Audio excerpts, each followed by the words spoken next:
Bonjour et bienvenue pour ce dernier Lady Vlog sur Miraculous le film. Si jamais vous avez manqué les anciennes parties, n'hésitez pas à aller les voir dans la playlist dédiée. Il se peut que certaines parties aient disparu, mais ne vous inquiétez pas, elles reviendront la semaine prochaine dans une vidéo qui récapitule toute ma critique sur le film. Après ça, il y aura 1 ou 2 semaines de pause avant de lancer les Lady Vlogs saison 3. Mais en attendant, si elle vous plaît, n'hésitez pas à liker, commenter et partager la vidéo, ça fera plaisir à la chaîne. Bref, c'est parti pour cette ultime partie de la critique, je vous souhaite une bonne vidéo. Il suffit d'une étincelle pour allumer le feu de l'espoir. Maintenant que dans ton cœur l'amour a pris le dessus sur la peur, entretiens toujours ce feu, car tu es Ladybug, Miraculous de la création.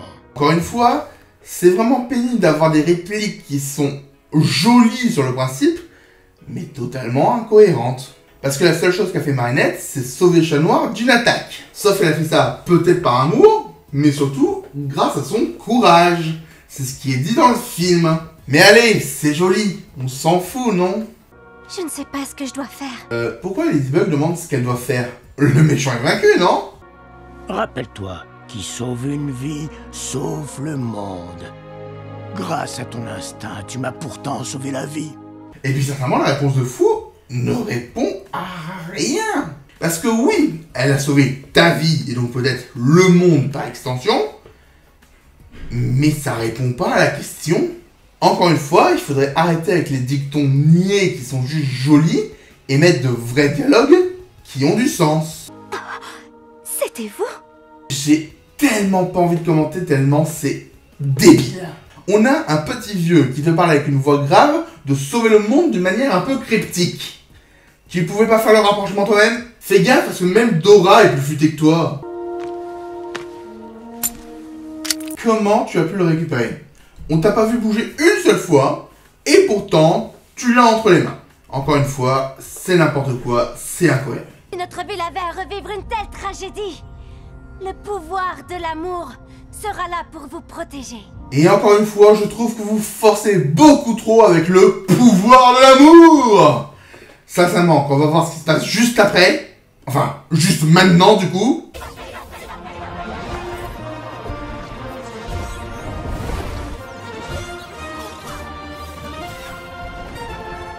Donc, grâce au pouvoir de l'amour, Ladybug peut tout reconstruire et tout recréer. C'est le pouvoir de la création, ça, non?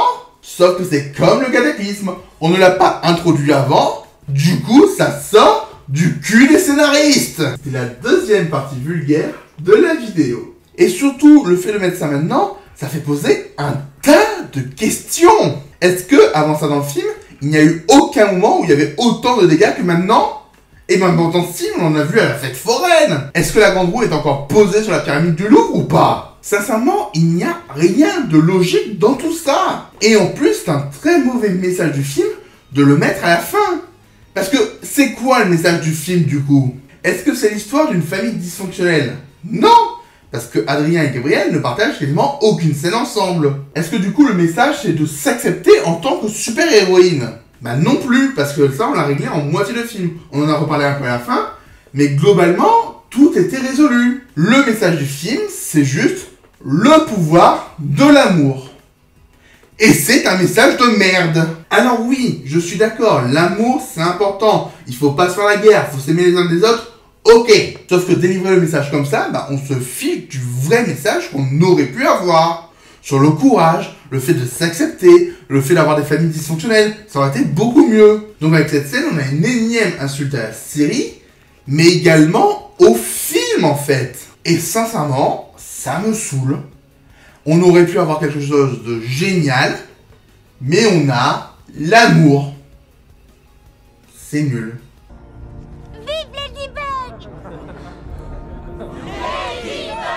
Bon, avant de conclure, on va parler non pas d'un défaut, mais d'une occasion manquée. Regardez bien Chloé. Est-ce que vous avez vu? Elle allait se mettre à encourager Ladybug. Et franchement, ça aurait été cool de la voir faire ça. Sauf qu'on coupe juste avant. On n'en profite pas. Après, c'est sincèrement pas très grave, étant donné qu'on n'a jamais mis en relation Ladybug et Chloé pendant tout le film. Mais on aurait pu en profiter pour montrer qu'elle aime Ladybug ou qu'elle la déteste, je sais pas, mais au moins le mettre en contraste avec sa relation avec Marinette. Surtout que si jamais on en parle dans le deuxième film, ce qui est fort probable en vrai, on l'aura pas préparé avant.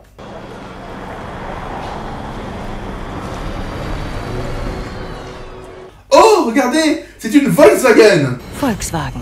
Oui, on en a déjà parlé, mais j'ai envie qu'on m'envoie un chèque. Ta robe est superbe. Oh ouais, trop classieuse. Et dire qu'une bonne partie de la promo du film a été vendue sur cette scène, juste pour qu'on puisse acheter des poupées marionnettes avec sa robe de mâle. Alors, encore une fois, c'est joli, mais c'est pas utile.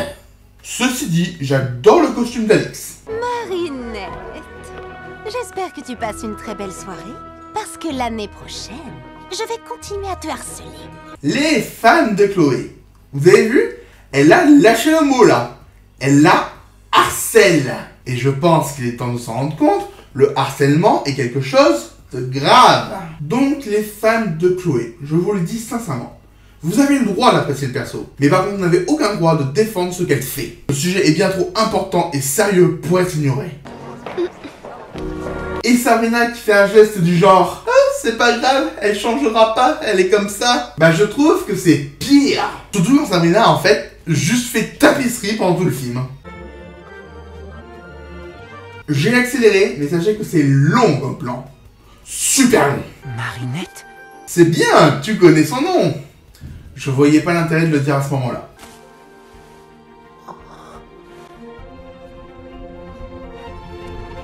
Tu peux aussi m'appeler Ladybug. Oh cool, il se révèle enfin leur identité, c'est tout ce qu'on attendait. Sauf que c'est du fan service. C'est hyper forcé et c'est juste pour qu'on quitte la salle en se disant « Ouais, trop cool, ils se connaissent !»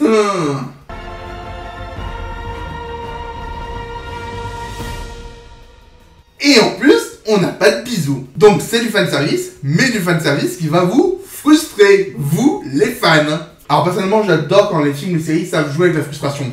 Mais c'est rarement une bonne idée de terminer un film avec un élément frustrant. Est-ce que le film il est vraiment fini? Ah, c'est cool de donner enfin un rôle à Nathalie, alors qu'on est après la fin de l'histoire. Nathalie, vous êtes la seule en qui je puisse avoir confiance pour préserver mon secret. Dorénavant, nous en serons les gardiens. Au fait, Gabriel il est devenu quoi? Alors, la logique voudrait qu'il soit allé en prison, mais on n'a aucun plan qui nous le confirme. N'en parlez pas à mon fils. Il ne pourrait pas comprendre.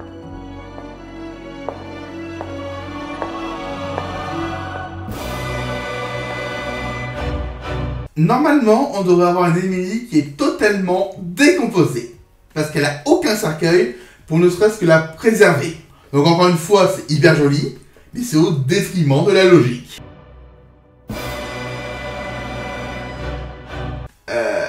Elle a le Miraculous du Pan.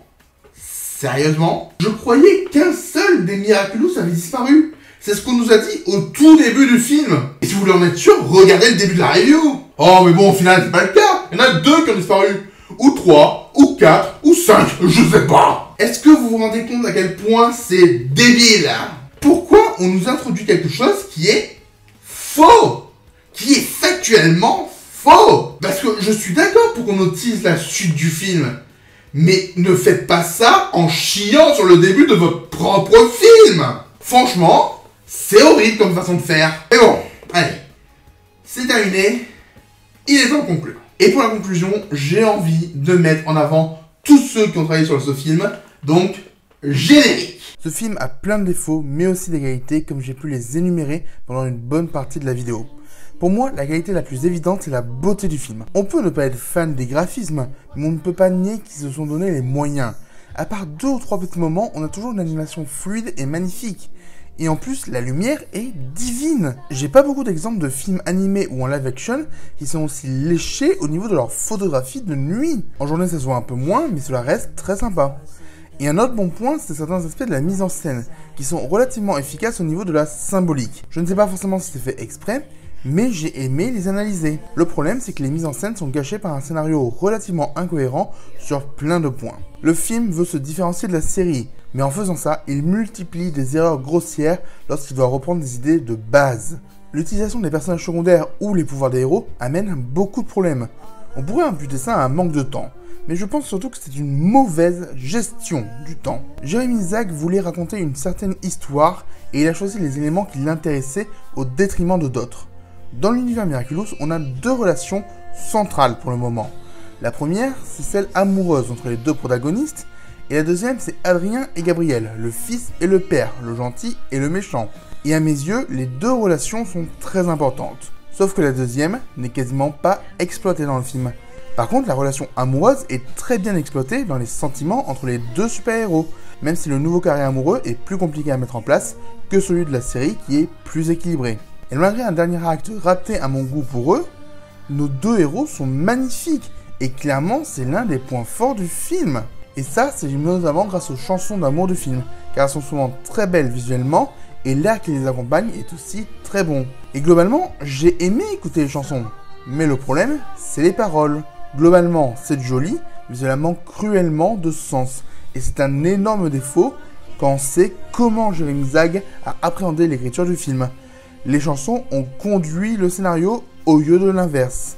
Seulement, les bonnes comédies musicales, comme l'épisode spécial Buffy par exemple, utilisent leurs chansons pour aider le scénario, et pas le scénario pour aider les chansons. Bref, on a un film inégal, mais qui aurait pu avoir du potentiel. Je pense sincèrement que si vous employez un vrai scénariste pour le prochain film et que vous appuyez un peu plus certains messages, ça pourrait être un très bon film le deuxième. Surtout que le film se libère totalement des chaînes qui l'emprisonnaient par rapport à la série. Il est totalement libre. Vous pouvez faire ce que vous voulez. Profitez-en. Donc je m'adresse ici aux équipes du deuxième film. J'ai confiance en vous.